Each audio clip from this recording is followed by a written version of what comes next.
Good morning students.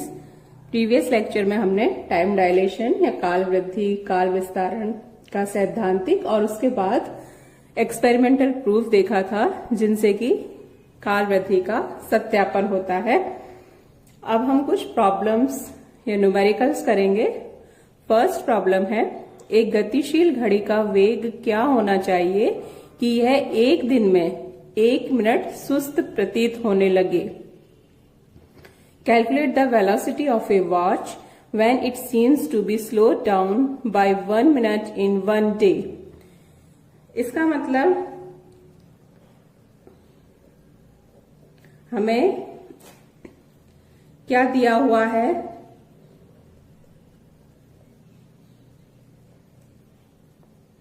कि जो घड़ी है वो एक दिन में 1 मिनट सुस्त प्रतीत होती है, कि उपयुक्त निर्देश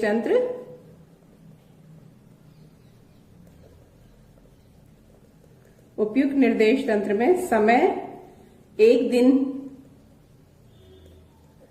दिन और चूंकि मिनट में बात की है तो एक दिन का मतलब 24 घंटे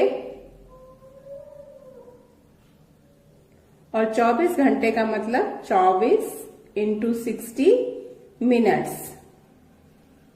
तो ये हमको दिया गया है कि उपयुक्त निर्देश तंत्र में जो एक दिन है उसका समय है, तो τ0 हो गया 24 × 60 मिनट्स।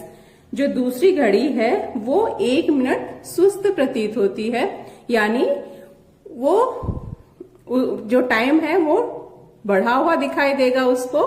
तो τ है वो τ0 + 1 मिनट, 1 मिनट सुस्त है, यानी 24 × 60 + 1। और फाइंड आउट क्या करना है, वेग क्या होना चाहिए। तो v है वो हमको निकालना है। तो ये दिया गया है कि एक दिन में, तो एक दिन का मतलब 24 घंटे, 1 मिनट सुस्त प्रतीत होती है, नहीं टाइम 1 मिनट बढ़ा हुआ महसूस होगा, तो +1 मिनट हो जाएगा। इसमें वेलोसिटी ज्ञात करनी है, तो वही काल विस्तारण के सूत्र से 1 - v² c², इससे हम ज्ञात करेंगे। और ये कितना हो जाएगा, ये दिया हुआ है जो वैल्यूज वो पुट कर देते हैं। 24 × 60 + 1 = 24 × 60 अपॉन √1 - v² c²। और इसको इससे डिवाइड कर देते हैं, तो ये हो जाएगा 1 +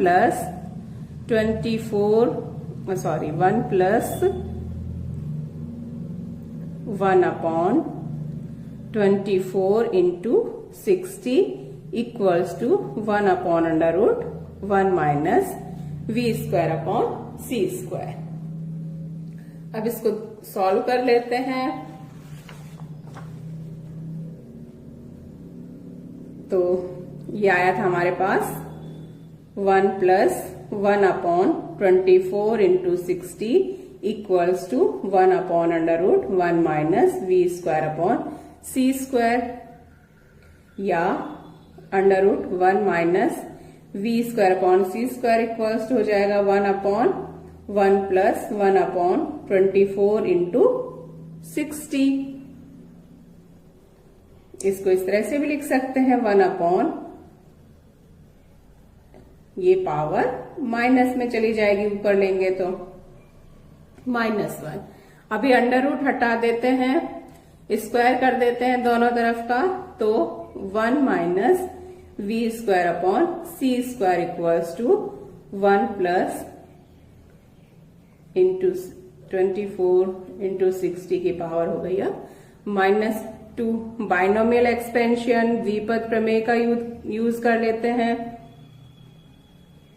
कि 1 + x की पावर n हो, तो उसको लगभग हम 1 + nx + हायर ऑर्डर टर्म्स होती हैं उनको नेग्लेक्ट कर देते हैं, क्योंकि ये वैल्यू काफी छोटी है 1 से, तो हायर ऑर्डर टर्म्स और छोटी होती जाएंगी, स्क्वायर में आएंगी, क्यूब में आएंगी, तो वो सब और छोटी होती जाएंगी, तो उन सबको हम नेग्लेक्ट कर देते हैं, सिर्फ हम 2 टर्म्स रखेंगे। तो 1 minus v square upon c square equals to 1 minus 2 upon 24 into 60। 1 से 1 कैंसिल हो जाएगा, माइनस भी हटा सकते हैं, तो v square upon c square is equal to 2 से काट देते हैं और सॉल्व करते हैं, जैसे ये 30 हो जाएगा तो 720।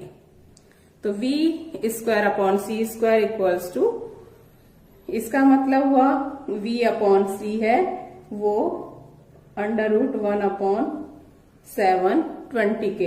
अब 1 अपॉन 720 कितना होगा निकाल लेते हैं, पॉइंट जाएगा, ये एक 0 हो गया, फिर 0, फिर 0 और एक और 0 के साथ, तो ये 0, 8, 2, ये यहां पर 1 हो गया, 1 बार, फिर लगभग मान लेते हैं इसको 4 टाइम्स, लगभग 4 टाइम्स आएगा, थोड़ा ज्यादा होगा लेकिन हम अप्रोक्सीमेट कैलकुलेशन ही कर रहे हैं। तो v अपॉन सी है वो √0.0014, 0.00 का हो जाएगा 0.1 का स्क्वायर इंटू 0.14। अब 0.16 तो होता है 0.4 का, तो ये उससे थोड़ा सा छोटा है, तो इसको और एग्जैक्टली सॉल्व कर सकते हैं। लगभग ये वैल्यू आएगी 0.36 या 0.036 C।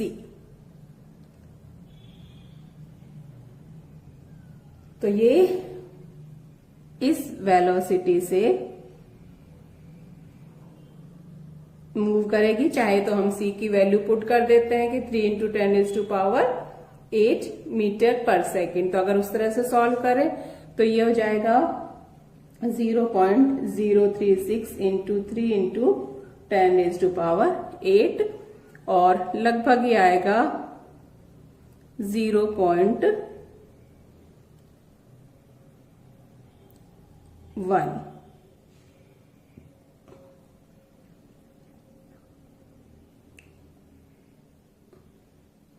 इंटू 10⁸8 मीटर पर सेकेंड और v 1.08 इंटू 10�7 मीटर पर सेकेंड। तो इस वेलोसिटी से अगर वो मूव कर रही है तब जो घड़ी है वो 1 मिनट सुस्त दिखाई देगी, 1 मिनट देर से चलती हुई दिखाई देगी। उसको जो समय है एक दिन में वो 1 मिनट से बढ़ा हुआ प्रतीत होगा। अब हम एक और न्यूमेरिकल सॉल्व करते हैं। 1 माइक्रोसेकंड उचित आयुकाल वाला कण प्रयोगशाला तंत्र के सापेक्ष 2.7 इंटू 10⁸8 मीटर पर सेकंड के वेग से गतिशील है। प्रयोगशाला तंत्र में स्थित प्रेक्षक के सापेक्ष कण के आयुकाल की गणना कीजिए। A particle with a mean proper life of 1 microsecond moves through the laboratory at 2.7 into 10⁸8 meter per second.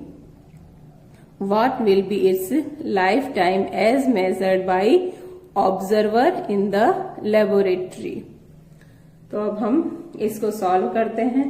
तो यहाँ भी देखें तो दिया हुआ है उचित आयुकाल, उचित आयुकाल या प्रॉपर लाइफ टाइम, यानी प्रॉपर रेफरेंस फ्रेम में वैल्यू दी हुई है और वो कितनी दी हुई है 1 माइक्रोसेकंड। माइक्रोसेकंड का मतलब 10⁻⁻⁶। तो ये उचित आयुकाल दिया हुआ है और इसको हम वही उचित को τ0 से डिनोट करते हैं। तो τ0 हमको दिया हुआ है 1 माइक्रोसेकंड। साथ में वेलोसिटी भी दी हुई है 2.7 इंटू 10⁸ मीटर पर सेकेंड। हमें क्या ज्ञात करना है? प्रयोगशाला तंत्र में स्थित यानी गतिशील अवस्था में कण के आयुकाल की गणना करनी है। तो हमको टॉ फाइंड आउट करना है, तो ये ज्ञात करना है। फिर से वही फॉर्मूला काम में लेंगे, tau equals to tau 0 upon √1 minus v² upon c²। Values put कर देते हैं। 1 into 10⁻⁻6 divided by 1 minus v² upon c²। यहीं से चाहे तो बाद में सीधे पुट कर दीजिए, चाहे हम ऐसे भी कर सकते हैं कि v अपॉन c का मतलब हुआ, v दिया हुआ है 2.7 इंटू 10⁸ और c का मतलब है 3 इंटू 10⁸। ये कैंसिल हो जाएगी, 3 से वो कैंसिल भी हो कटेगा भी, तो 0.9। तो v² अपॉन c², 9 का स्क्वायर होता है 81, तो 0.9 का हो जाएगा 0.81। ये वैल्यू पुट कर देते हैं। तो tau equals to 1 into 10⁻⁻6 divided by 1 minus 0.81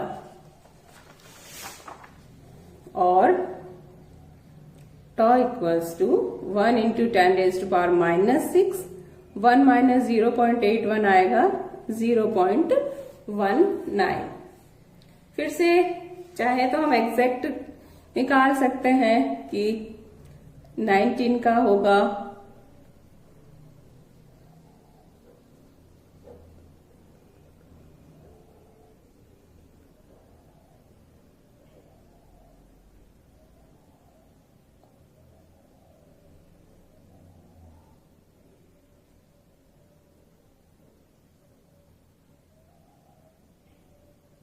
लगभग 4.3 के करीब आएगा ये। तो टॉ है वो 1 इंटू 10⁻⁻6 अपॉन 4.3।